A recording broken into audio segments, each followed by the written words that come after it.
Assalamualaikum warahmatullahi wabarakatuh. Perkenalkan, saya Rizky Natiro dari Prodi Komunikasi Penyiaran Islam YIN Bengkulu. Kali ini di segmen Riri Kepo kedatangan sosok ayah yang sangat memotivasi dalam kehidupan Riri. Tentunya menjadi role model untuk Riri menjalankan kehidupan. Sangat multitalent, penyayang, serta berani dalam mencoba hal-hal yang baru. Oke, kali ini saya bersama ayah saya. Bagaimana kabarnya, Pak? Alhamdulillah, anak ayah sehat. Oke, gini, saya mau nanya ya, kan setiap manusia itu kan pasti berproses untuk menjalani kehidupannya, baik itu proses untuk menjadi dewasa dan menjadi lebih baik. Jadi Riri mau tanya, waktu semasa hidup ayah kan pasti ada perubahan yang signifikan. Tolong ceritakan dong ya, bagaimana perubahan signifikan yang terjadi dalam hidup ayah semasa ayah sekarang ini, dari dulu hingga sekarang. Ya baik.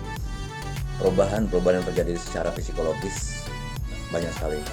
Waktu saya masih pendidikan di tingkat SMP, SLT atau STM sampai ke perguruan tinggi, sampai saya berkeluarga, sampai punya anak-anak. Di masa-masa pelajar ataupun sekolah, karakter saya sangat pemalu, pendiam. Setelah kuliah, mungkin karena pergaulan dunia kampus, perubahan, mulai memberanikan diri belajar untuk presentasi, belajar untuk ceramah, sehingga perubahan itu sangat praktis. Seiring dengan itu, saya tidak pernah mengarahkan dalam arti kata memaksakan terhadap anak untuk menjadi apa. Jadilah diri sendiri, paling kita hanya mengarahkan saja. Karena apa? Saya merasa waktu dulu saya merasakan diharuskan harus seperti ini, dan saya kebetulan tidak mampu, dan saya sangat menyesal sekali karena orang tua saya merasa sepertinya nggak suka sehingga terjadi beban. Maka terhadap anak-anak saya berikan kebebasan, yang penting mereka satu bahagia. Nah, itu. Nah, kesininya saya mulai perubahan itu karena pekerjaan yang mendukung saya, sehingga saya sudah bisa dalam arti kata berani bermasyarakat, berkomunikasi secara luas dan gamblang. Mungkin itu perubahan-perubahannya. Sampai hari ini umur sudah menginjak hampir 50 tahun. Tentu perubahan-perubahan yang gaya-gaya wah itu sudah mulai berubah. Di situ saya akan terbentuknya jati diri saya sebenarnya.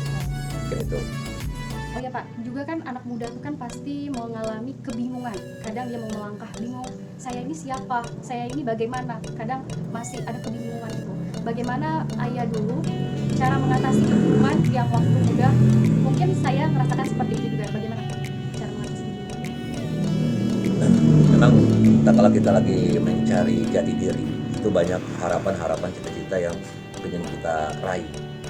Namun sebaiknya fokus saja. Kalau kita masih misalnya melakukan masih kuliah, maka fokus di situ saja. Jadi tujuan kita kuliah itu pertama bukan bekerja. Itu yang tujuan pertama, tahap pertama. Harus fokus supaya menjadi mahasiswa yang bagus, yang bermutu, dan hasil kuliahnya nanti dengan hasil yang sangat memuaskan. Setelah itu ada tahap kedua, itu namanya target. Jadi fokus saja, nanti akan terbentuk sendiri jati diri. Mungkin itu. Jadi intinya fokus ya Pak, Ya, bukan hal apapun. Ya, betul.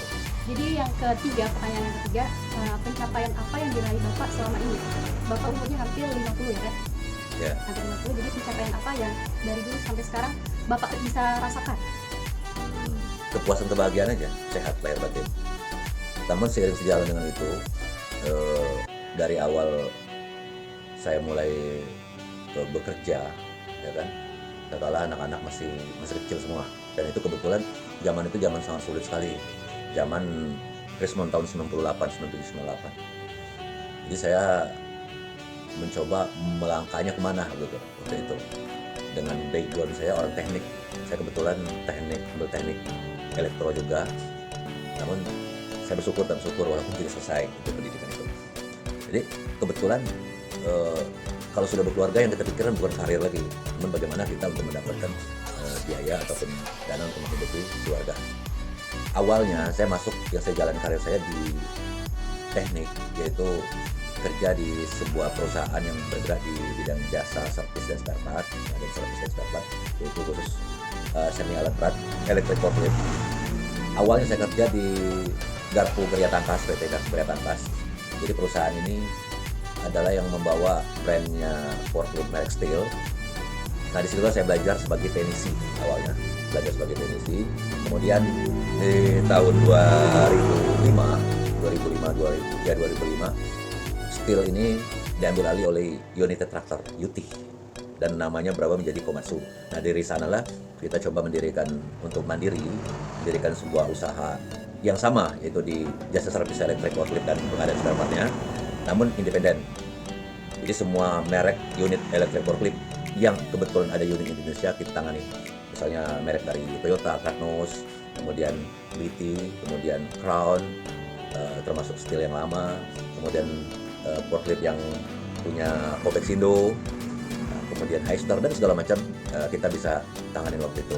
Dan berawal dari situ karena memang background saya di teknik sudah cukup lumayan di garpu kereta angkas, maka saya gabung di PT Primantara Surya Mandiri, gabung dengan teman-teman. Kemudian di situ saya jadi sales engineering.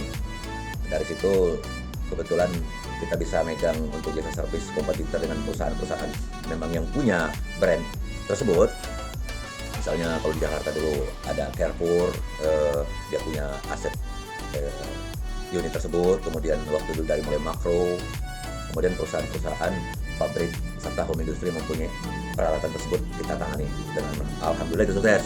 Kemudian keluar dari situ kita coba mendirikan sebuah perusahaan yang bergerak di bidang yang sama, yaitu PT Karya Cipta Promosindo.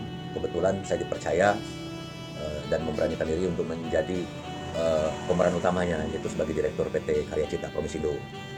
Dan sayangnya tidak tahan begitu lama, hanya 4 tahun. Kemudian saya selanjutnya karena memang keadaan hidup dan keinginan orang tua saya supaya saya kembali ke kampung Sumatera, yaitu di Bengkulu, maka karena memang usaha ini bisa dijalani dari jauh, yang kita bisa kontrol dari jauh, yang penting kita punya teknisi dan kita punya customer yang sifatnya repeat order sehingga kita bisa cukup dalam marketing. Saya gabung lagi dengan PT HDP Multicon dan kebetulan sampai sekarang perusahaan itu masih konsis bergerak di bidang usaha yang sama. Dan maju saya di sana gabung karena keadaan juga waktu itu ibunya mereka sakit sehingga saya harus kembali ikut ke Sumatera dan kita nanggung cukup lumayan sakitnya dan cukup parah, komplikasi selama 3 tahun. Dan di situ selama ini finansial yang saya usahakan yang kita berjuang ya banyak dipergunakan di sana. Seiring sejalan anak-anak mulai besar, mulai dengan biaya kuliah yang begitu besar juga, maka kehidupan yang wah yang pernah saya alami saya jadikan pelajaran. Itulah yang saya maksud. Saya nggak punya harapan apa-apa, yang penting sehat dan kebahagiaan kumpul dengan keluarga. Kalau saya bisa balik ke zaman waktu dulu, memundurkan waktu bisa. Ya waktu itu kan kebetulan masih tahun-tahun 2000-an awal, mungkin secara finansial isi semangat juga masih semangat bagus untuk berjuang mencari nafkah, ambisi juga kan. Dan itu berakhirnya dengan keadaan yang sakit. Maka saya ngambil kesimpulan, saya berjuang puluhan tahun mencari uang, memaksakan diri kan, untuk membangun keluarga supaya keluarga itu dibilang mempunyai apa yang orang-orang pada umumnya, namun berakhirnya dengan satu sakit itu habis semua tuh apa yang kita miliki. Jadi apa tadi yang dominannya pertanyaannya? Jika di flashback apa yang ingin diperbarui? Kalau dari sisi Pak mungkin bisa. Pertama yang ingin diperbaiki, satu, menjaga kesehatan. Menjaga kesehatan itu karena kesehatan itu lebih baik daripada pengobatan. Kenapa? Biaya maintenance, biaya perawatan itu lebih ringan. Kemudian kalau tubuh kita udah sehat, maka kita bisa berpikir dengan sehat juga, dengan hati nurani yang tenang, sehingga kita bisa menjalani kehidupan ini. Kedua, rezeki sudah dia mengatur. Harapan ke depan Bapak apa?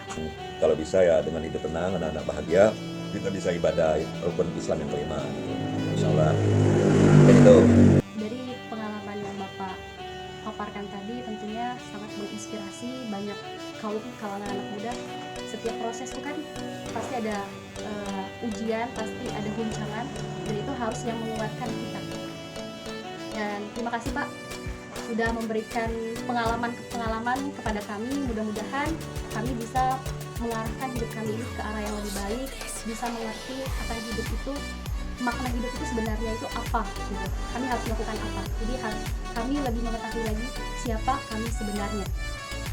Terima kasih Pak. Ya, terima kasih. Mohon maaf teman-teman bila kata-kata yang saya sampaikan itu tidak berkenan karena saya manusia biasa. Wassalamualaikum warahmatullahi wabarakatuh.